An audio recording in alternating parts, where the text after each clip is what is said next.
नमस्कार प्रेक्षकांनो. आजच्या एपिसोडमध्ये इथे अर्णवने टोकाचा निर्णय घेतलेला असतो. अर्णव मामांना म्हणत असतो की मामा, आज ही भीती मी कायमची संपवणार आहे. तेव्हा इथे मामा म्हणतात, भीती संपवणार आहे म्हणजे नेमकं तू काय करणार आहेस अर्णव? तेव्हा अर्णव म्हणत असतो की मामा, आज मी ताईला राजेशचं संपूर्ण सत्य सांगणार आहे. तेव्हा इथे मामा म्हणतात, काय अर्णव, तुला वेड लागले का? अशा नाजूक अवस्थेत तू आता अंजलीला राजेशचं सत्य सांगशील तर बाळावरती आणि तिच्यावरती त्याचा वाईट परिणाम होईल. तेव्हा इथे अर्णव म्हणत असतो, मामा, मी असं भीतीमध्ये जगणार नाही आहे आणि माझ्या ताईला इथे मी असं जगू देणार नाही आहे. तिलासुद्धा राजेशचं सत्य कळायला हवं. ती अर्णव राजे शिर्केची बहीण आहे. ती माझ्यासारखी स्ट्रॉंग आहे. आम्ही किती आणि कसे दिवस बघितलेत हे तुला माहिती आहे ना. त्याच्यामुळे तिला राजेशचं सत्य सांगितल्यानंतर तीसुद्धा या सगळ्यातून बाहेर पडेल, मला खात्री आहे. आणि मी आहे ना माझ्या ताईची आणि बाळाची दोघांचीसुद्धा जबाबदारी घ्यायला. तेव्हा इथे मामा म्हणत असतात, अर्णव बेटा, पण तू जरा घाई करतोयस असं मला वाटतं आहे. एवढ्या लवकर तू अंजलीला काही सांगू नये असं वाटतं आहे, कारण तिची अवस्था खरंच खूप नाजूक आहे. या अवस्थेमध्ये आपल्याला तिचा आणि बाळाचा दोघांचासुद्धा विचार करायला हवा ना. तेव्हा तू घाई करू नकोस, एवढंच मी सांगेन. तेव्हा अर्णव म्हणतो, नाही मामा, मी तिला अशा आंधळ्या आयुष्यामध्ये नाही जगू देणार. तिला या सगळ्यातून बाहेर काढायला हवं असं अर्णव म्हणतो. त्यानंतर प्रेक्षकांनो, इथे आता ईश्वरी रडत बसलेली असते. जेव्हा इथे आजी तिला म्हणतात की जर माझ्या चिंटूला काही झालं तर मी तुला कधीच माफ करणार नाही. ते अगदी बरोबरच आजी बोलतात. जसं काय अर्णवला कुणीच नाही आहे अशा पद्धतीने ईश्वरी आणि तिचे बाबा अर्णव बरोबर वागत असतात. जेव्हा आजी इथे तिचे कान उघडतात तेव्हा ती आता रडत बसलेली असते. तेव्हा नम्रता म्हणत असते, ईशू काय झालं, तू का रडतेस अगं? तेव्हा ईश्वरी म्हणते, अगं ताई, अर्णव सर घरातून बाहेर कुठेतरी निघून गेलेत. तेव्हा नम्रता म्हणते, म्हणजे नक्की काय झालं आहे, मला काही सांगशील का? तेव्हा ईश्वरी म्हणते की आत्ताच आजींचा फोन आला होता. त्या म्हणाल्या की चिंटू कुठेतरी निघून गेलाय म्हणून. जे काही झालं ना ताई, त्याचं अर्णव सरांना वाईट वाटलं असेल गं. आणि त्यांना वाईट वाटेलच ना. सगळ्यांसमोर त्यांच्या कानाखाली दिली, मग त्यांना राग नाही येणार का? कुठे गेले असतील सर? आजी म्हणाल्या की जर अर्णवला काही झालं तर त्या मला कधीच माफ करणार नाही. कुठे गेले असतील सर? कसं परत आणायचं त्यांना? काय करू मी? मला काहीच कळत नाही आहे. तेव्हा नम्रता म्हणत असते, इशू, जे काही झाले त्याच्यात तुझी काही चूक नाही आहे. तू प्लीज स्वतःला त्रास करून घेऊ नकोस. तेव्हा ईश्वरी म्हणत असते, ताई, जे काही झालं त्याच्यामध्ये माझीच तर चुकी आहे ना. सगळं माझ्यामुळे घडलं आहे. ती म्हणत असते, मी जर कॅफेमध्ये गेलेच नसते तर बरं झालं असतं. उगाच गेले मी तिथे. तेव्हा इथे ईश्वरी म्हणते, ताई, अर्णव सरांना जर काही झालं तर? नाही नाही नाही, मी स्वतःला कधीच माफ करू शकणार नाही. या भीतीनेच इथे माझ्या पोटात गोळा येतोय. मी असा विचारसुद्धा करू शकत नाही आहे. सरांना जर काही झालं तर मी काय करू? कसं त्या लोकांना मी उत्तर देऊ? तेव्हा ईश्वरी म्हणते, हे सगळं माझ्यामुळे झाले ताई. या सगळ्याला मी जबाबदार आहे. त्या सगळ्यांना माझा राग येणं साहजिकच आहे. तेव्हा इथे अर्णव सर इतके आता हर्ट झाले असतील की ते रागानेच कुठेतरी निघून गेले असतील. मला माहिती आहे. आता सरांना कसं परत आणायचं? ताई, हे काय घडलं गं माझ्याकडून? तेव्हा नम्रता म्हणते, इशू, अगं तू गप्प बस. तू काय केलं सांग ना. याच्यात तुझी काय चूक आहे? हे बघ, जे काही झालं ते गलतफहमीमुळेच झालं आहे. हे बघ, अर्णव सरांची सुद्धा काही चूक नाही आहे आणि तुझीसुद्धा काही चूक नाही आहे अगं. तू नको मनाला इतकं वाईट वाटून घेऊ. मी एक काम करते ना, मी फोन करून विचारते. आकाश सरांना फोन करते आणि मी अर्णव सरांबद्दल काही माहिती मिळते का ते बघते. तू रडू नकोस हां. तू इतकं मनाला वाईट वाटून घेऊ नकोस. तेव्हा ईश्वरी म्हणते, हां ताई, जा. तू आकाश सरांना तरी विचार. तेव्हा इथे ईश्वरी आता खूपच जास्त रडत बसलेली असते. त्यानंतर प्रेक्षकांनो, इथे आजी म्हणत असते, अरे अविनाश, कुठे आहे? कुठे आहे माझा चिंटू? काही पत्ता लागला का त्याचा? तेव्हा मामा म्हणत असतात, आई, तू काळजी करू नको. हे बघ, मला आत्ताच अर्णवचा फोन आला होता. अर्णव घरी येतोय. तेव्हा आजी म्हणते, देवा, अरे तुझे खूप खूप उपकार झाले. माझा चिंटू परत घरी येतोय. तेव्हा इथे मामा म्हणत असतात, पण एक गोष्ट सगळ्यांनी लक्षात ठेवा, जेव्हा चिंटू घरी येईल ना तेव्हा त्याला प्लीज कुणीही प्रश्न विचारू नका. तेव्हा इथे आता लगेच लावण्या म्हणते, पण मामा तुमचा फोन कसा काय उचलला त्याने? मी मगाचपासून त्याला किती फोन करते पण त्याने माझा एकसुद्धा फोन रिसीव्ह केलेला नाही आहे आणि तुमचा फोन उचलला. तेव्हा इथे आता आकाश म्हणत असतो, लावण्या कुणाचा फोन उचलला कुणाचा नाही ते इम्पॉर्टंट नाही आहे. आता दादा घरी येतो आहे ते सगळ्यात जास्त इम्पॉर्टंट आहे, कळते ना तुला? तेव्हा वल्लरी म्हणते, नाही ते सगळं ठीक आहे पण तो एवढा अचानकपणे घरातून निघूनच का गेला आणि मग एवढे फोन करूनसुद्धा आता घरी येतो आहे. तेव्हा इथे अविनाश म्हणतो, अगं ए बाई गप्प बस ना तू, तुला सांगतोय ना सगळ्यांनी आता शांत बसा. अर्णव घरी आल्यानंतर त्याला इथे पुन्हा प्रश्नांचा भडीमार करून घरातून जायला भाग पाडू नका, आत्ताच सांगतोय मी. तेव्हा लावण्या म्हणते, नाही नाही मामा, मला तर असं वाटतंय की खरं तर आत्ता अर्णवला आपली गरज आहे, यारला आपली गरज आहे. आपण त्याच्याशी बोललं पाहिजे. त्याच्या मनामध्ये नक्की काय चाललं आहे हे आपल्याला कळायला नको का?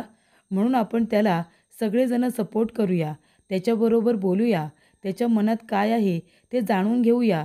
त्याशिवाय आपण कसं काय बघायचं की त्याच्या या सर्व वागण्यामागे नक्की काय कारण आहे ते?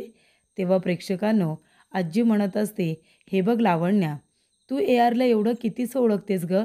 मी माझ्या चिंटूला बरोबर ओळखते. जेव्हा तो एखाद्या गोष्टीमुळे हर्ट होतो ना तेव्हाच तो असा घरातून कुठेतरी शांत ठिकाणी निघून जातो आणि मग थोड्या वेळानंतर तो परत येतो आणि त्यामुळे आता त्याला शांतता हवी होती, तो आपल्यावरती रागवला आणि निघून गेला. म्हणून आता त्याला कुणीही प्रश्न विचारायचे नाही. तो आता घरी येतोय ना ते माझ्यासाठी सगळ्यात जास्त महत्त्वाचं आहे. त्याचं घरामध्ये असणं माझ्यासाठी सगळ्यात जास्त महत्त्वाचं आहे, कळलं तुम्हाला? तेव्हा प्रेक्षकांनो इथे आता राकेशचा आवाज येतो. राकेश म्हणतो, मामा आजी मामी लवकर इकडे या. त्यानंतर प्रेक्षकांनो इथे आता फोन केलेला असतो नम्रताने आकाशला. नम्रता म्हणत असते, आकाश सर, अर्णव सर आले का घरी? ते अचानकपणे कुठे निघून गेले होते? ते आलेत का? कुठे गेले असतील ते? तेव्हा आकाश म्हणत असतो, नम्रता मी तुला एक गोष्ट सांगतोय, आज जे काही घडलं ना ते घडायला नको होतं. खूपच जास्त चुकीचं घडलं आहे ते. माझा भाऊ कोणी साधासुद्धा माणूस नाही आहे आणि तो जर तिथे आला होता तर नक्कीच काहीतरी कारण असेल म्हणून बोलायला आला असेल ना. कुठलाही मागचा पुढचा विचार न करता हात उगारणं म्हणजे चुकीचंच आहे. त्यांनी असं करायला नको होतं. मला ते अजिबात आवडलेलं नाही आहे आणि तुम्हाला आता दादाची काळजी करायची गरज नाही आहे. तेव्हा नम्रता म्हणते, नाही, इशूलासुद्धा खूप वाईट वाटले, इशूसुद्धा टेन्शनमध्ये आहे, ती रडत बसली. तेव्हा आकाश म्हणत असतो, तिला सांग तुला काळजी करायची गरज नाही आहे म्हणावं आणि माझ्या दादाची काळजी करायला आम्ही सगळेजण आहोत ना. आणि जे काही घडलं आहे ना ते घडायला नको होतं. खूपच जास्त चुकीचे वागलेत तुम्ही. आणि इथे आता आकाश म्हणतो, बाय द वे ते सगळं जाऊ दे, दादाजवळ आत्ताच फोन झाला आहे, दादा घरी यायला निघाला आहे. तेव्हा इथे नम्रता म्हणते, काय अर्णव सर घरी येत आहेत ना? तेव्हा इशू लगेचच नम्रताजवळ उठून येते. तेव्हा इथे आकाश म्हणतो, मी ठेवतोय फोन आणि तो सरळ फोन कट करून टाकतो. म्हणजे इथे नम्रताजवळ बोलण्यासाठी तो बहाणा शोधणारा आकाश आज इथे तिचा फोनसुद्धा कट करून टाकतो. म्हणजे इथे किती चांगल्या पद्धतीने तो आपल्या भावाला ओळखतो, तो काही चुकीचं करणार नाही याच्यावरती त्याला विश्वास आहे. तर प्रेक्षकांनो इथे आता घरातले म्हणजे आकाश, मामा, आजी सगळेजणच रागवलेले असतात की इथे अर्णववरती ईश्वरीच्या बाबांनी हात उगारलेला असतो. त्यानंतर प्रेक्षकांनो इथे डॉक्टर अंजलीला चेक करायला आलेले असतात. तिची तब्येत बिघडलेली असते, तिला चक्कर आलेली असते. तेव्हा डॉक्टर म्हणत असतात की त्यांना कसला तरी आहे ना मानसिक धक्का बसला आहे, खूप जास्त त्रास झाला आहे त्यांना. त्या कसला तरी जास्त विचार करतात का? स्ट्रेस आहे का त्यांना कसला खूप? तेव्हा इथे आता अर्णव घरामध्ये नाही आहे, त्याचंच टेन्शन घेतलं असेल असं आता राकेशला सगळ्यांच्या मनामध्ये भरायचं असतं. त्यामुळे प्रेक्षकांनो जेव्हा डॉक्टर म्हणतात की त्यांनी खूप जास्त इथे स्ट्रेस घेतला आहे म्हणून त्यांना चक्कर आली आहे आणि सारखं सारखं टेन्शन घेणं त्यांच्यासाठी चांगलं नाही आहे, त्यांच्या तब्येतीसाठी चांगलं नाही आहे. तेव्हा इथे आता राकेशला आठवत असतं हे सगळं तर त्याने जाणून बुजून केलं आहे. जेव्हा इथे तो अंजलीला रूममध्ये घेऊन येतो तेव्हा तो म्हणतो, अंजली तू बस बरं इथे, तू औषधं घे आणि थोडा वेळ आराम कर. तेव्हा इथे अंजली म्हणत असते, अहो मला औषधं वगैरे काही नको, जोपर्यंत चिंटू घरी येत नाही ना तोपर्यंत मी काही खाणार नाही आहे किंवा आराम करणार नाही आहे. तेव्हा इथे राकेश म्हणत असतो, अगं अंजली असं काय बोलतेस तू? अगं आता चिंटू कधी घरी येईल काय माहिती. तुला माहिती आहे ना, हे बघ जे काही घडलं आहे त्याच्यामध्ये अर्णवची चुकी असणार आहे. तुला माहिती आहे ना तो किती शॉर्ट टेम्पर आहे. तो काहीतरी चुकून बोलला असेल आणि त्यामुळे ईश्वरीच्या बाबांनी त्याच्या थोबाडीत दिली असेल. तू कशाला इतका विचार करतेस? तेव्हा इथे अंजली म्हणते, काय? अजिबात नाही. अर्णव कधीच कुठल्याच मुलीच्या बाबतीत चुकीचं वागणार नाही आहे आणि ईश्वरीच्याच काय कुणाच्याही मुलीच्या वडिलांच्या बाबतीतसुद्धा तो चुकीचं वागणार नाही आहे. कधीच कुणाला तो उद्धट बोलणार नाही, काही नाही. तो नक्कीच तिथे काहीतरी बोलायला गेला असेल आणि त्यामुळे तिथे त्यांना गैरसमज झाला आणि त्यांनी चिंटूवरती हात उगारला. नाहीतर चिंटूच्या तोंडातून कधीच कुठल्या मुलीबद्दल कुठल्या माणसाबद्दल चुकीचं काही निघणार नाही, मला माहिती आहे ना. तेव्हा इथे आता राकेश म्हणत असतो की अंजली, अगं ते सगळं खरं असलं तरीसुद्धा व्हिडिओ बघितलास ना तू, त्याच्यामध्ये जे काही झालं आहे ना ते आता चुकीचं झालं आहे. अगं आता हे पत्रकार मागच्या वेळेला ईश्वरीने अर्णवला किडनॅप केलं म्हणून किती बदनामी केली होती माहिती आहे ना अर्णवची, ईश्वरीची. या वेळेलासुद्धा तेच होणार आहे. यावेळेलासुद्धा बघ पत्रकार आता तो व्हिडिओ जर त्यांच्या हाती लागला तर इथे अर्णवची किती बदनामी होईल, इज्जत जाईल बिचाऱ्याची. अर्णव राजे शिर्के इतका मोठा उद्योगपती आणि त्याच्या थोबाडीत मारली आहे म्हणजे किती बरं त्रास होईल त्याला, सांग बरं तू. तेव्हा इथे आता अंजली समोरच राकेश हे सगळं मुद्दामून म्हणत असतो जेणेकरून तिला खूप जास्त स्ट्रेस येतो आणि तिला चक्कर येते, ती कोसळते. तेव्हा प्रेक्षकांनो इथे राकेश आता मामा वगैरे यांना आवाज देऊन बोलावून घेतो. तेव्हा डॉक्टर आलेले असतात, अंजलीला चेक करत असतात. अंजलीला चेक करत असताना डॉक्टरांच्या एक गोष्ट लक्षात आलेली असते की तिने खूप जास्त स्ट्रेस घेतला आहे आणि त्याच्यामुळेच तिची तब्येत बिघडली. तेव्हा इथे डॉक्टर म्हणत असतात, हे बघा मी त्यांना इथे इंजेक्शन दिलं आहे आणि गोळ्या औषधं ज्या लिहून दिल्यात ना त्या तुम्ही घेऊन या आणि त्या त्यांना वेळेवरती देत जा. म्हणजे काय होईल, त्यांना बरं वाटेल आणि कुठलाही धक्का नको, कुठलाही स्ट्रेस आता पुन्हा नको. इथे आता ज्या काही टेन्शन्सच्या गोष्टी असतील त्या त्यांच्यापर्यंत पोचल्या नाही पाहिजे. तुम्ही एक काम करा, ही औषधं तुम्ही लवकरात लवकर मागवून घ्या आणि इंजेक्शनसुद्धा मागवून घ्या. त्यानंतर प्रेक्षकांनो हे इंजेक्शन मला आता त्यांना द्यायचं आहे. त्यामुळे इथे राकेश आकाशला आवाज देतो आणि आता ते इंजेक्शन आणि गोळ्या औषधं आणायला सांगतो. त्यानंतर प्रेक्षकांनो इथे आकाश याने माहिती दिलेली असते की अर्णव आता घरी येतोय. तेव्हा ईश्वरीला बरं वाटतं.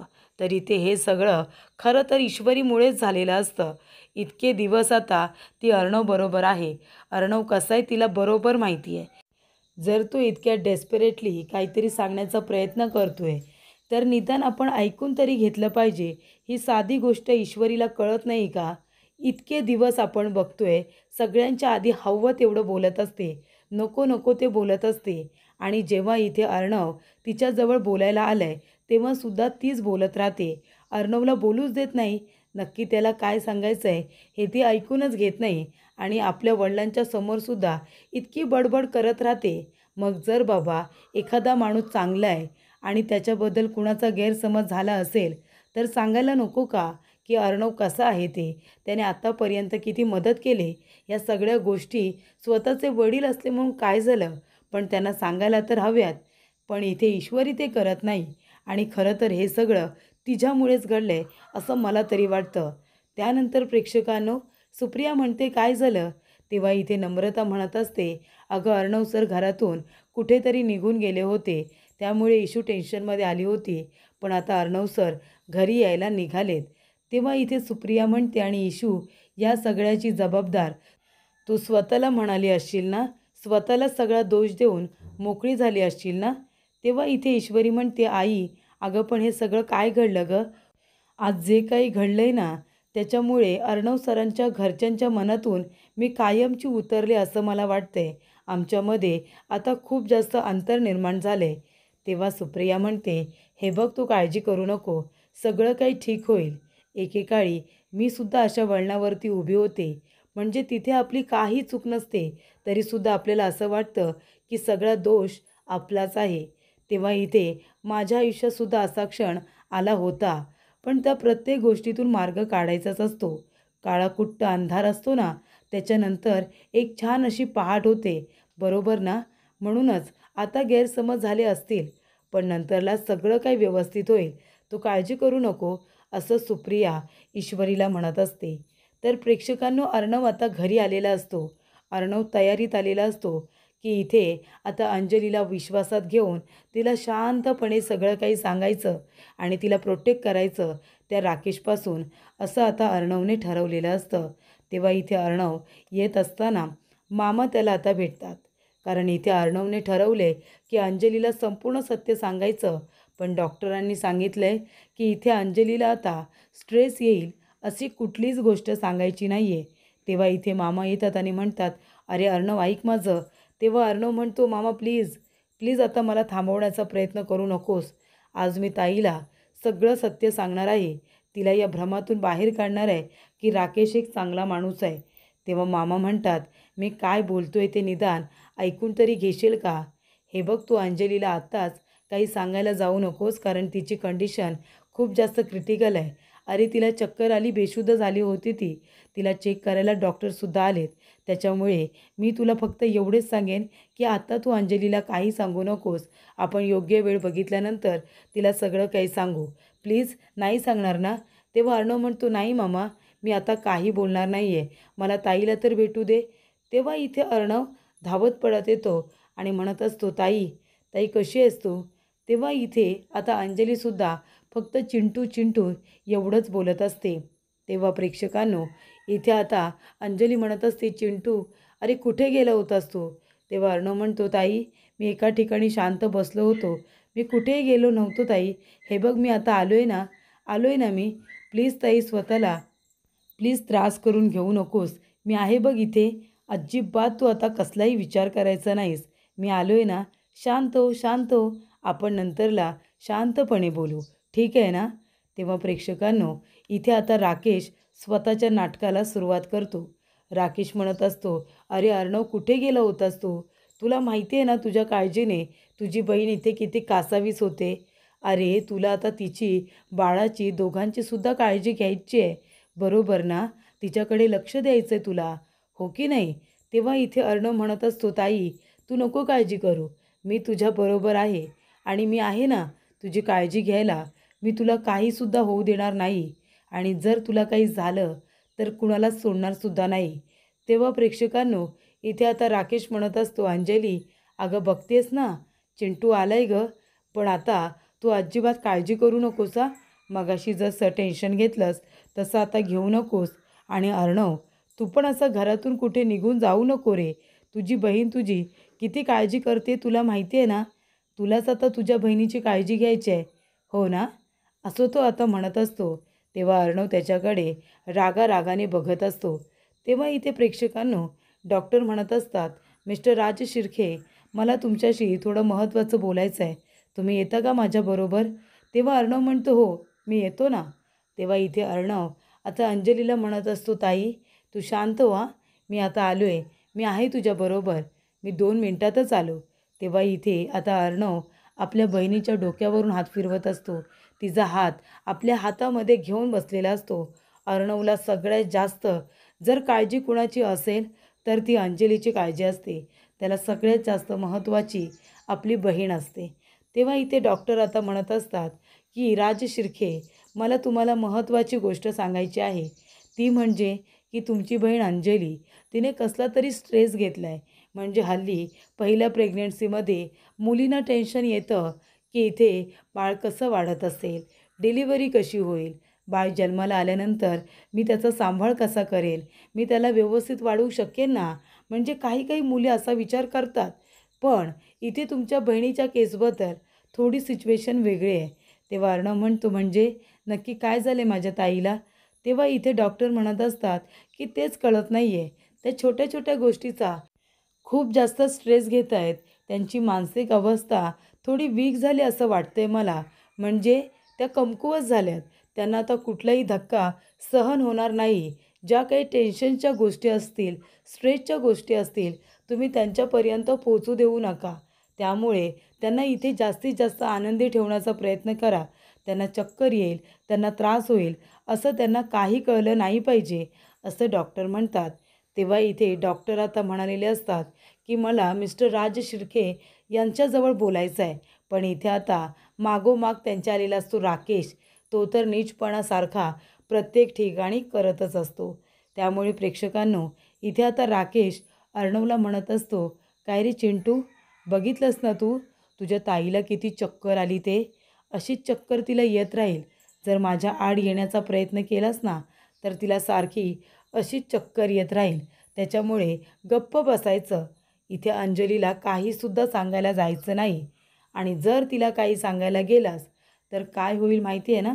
आता डॉक्टर काय म्हणाले, कुठलाच धक्का तिला सहन होणार नाही आहे आणि तुझी बहीण, मी तुला सांगतो, जिवंतसुद्धा राहणार नाही. तेव्हा इथे अर्णव त्याच्याकडे आता रागाने बघत असतो. कारण इथे आता त्याला बोलताही येत नसतं. कारण अंजलीची तब्येत ही बिघडलेली असते. तेव्हा राकेश म्हणतो, अर्णव, किती राग येत असेल ना रे तुला चिंटू. मनातली खतखत तुला मनामध्येच ठेवावी लागणार आहे. कारण ती खतखत तुला मी कधीच बाहेर काढू देणार नाही, कळलं का. त्यामुळे आता जे काही बोलायचं आहे ते कधीच बोलू शकणार नाहीस, हे मात्र नक्की. त्यानंतर प्रेक्षकांनो, पुढील भागामध्ये आपण बघूया. इथे नम्रता म्हणत असते, इशू प्लीज तू एकदा विचार कर ना. तुला राकेशजींबरोबर लग्न करायचं नसेल तर नको करूस. राकेशजींबरोबर लग्न करणं ही तुझी सगळ्यात मोठी चूक असणार आहे. तेव्हा ती चूक करायच्या आधी तू एक काम कर ना, तू हे लग्न आत्ताच्या आत्ता मोडून टाक. अगं, अजून तुमचा साखरपुडासुद्धा झालेला नाही आहे. तर इथे प्रेक्षकांनो, अंजली म्हणत असते, चिंटू, तू इतक्या डेस्परेटली ईश्वरीला काय सांगायला जात होतास सांग बरं. काय सांगायला जात होतास तिला. तेव्हा अर्णव म्हणतो, ताई जाऊ दे ना. अगं, मी सहजच तिच्याजवळ बोलायला जात होतो, बाकी काही नाही. तेव्हा अंजली म्हणते, हो का. मग तुझं बोलणं अजून झालं नसेल तर तू मला सांग ना, तुला ईश्वरीबरोबर काय बोलायचं आहे. मी फोन करून तिला सांगते, चालेल ना. तेव्हा तो म्हणतो, नाही ताई, आता राहू दे, नंतर होईलच बोलणं. तर इथे संजय काका ईश्वरीच्या लग्नाचा मुहूर्त काढून आलेले असतात. ते म्हणतात की लवकरचा लवकर मुहूर्त काढलेला आहे. तेव्हा नम्रता म्हणते, बाबा कधीचा मुहूर्त काढला आहे. तेव्हा संजय काका म्हणतात की गुरुजींनी 4-5 मुहूर्त काढलेत, पण मी त्यातला पहिलाच मुहूर्त इथे डन केलेला आहे. तेव्हा नम्रता म्हणते, कधीचा मुहूर्त काढला आहे. तेव्हा संजय काका म्हणतात की 15 दिवसांच्या नंतरचा मुहूर्त मी डन केलेला आहे.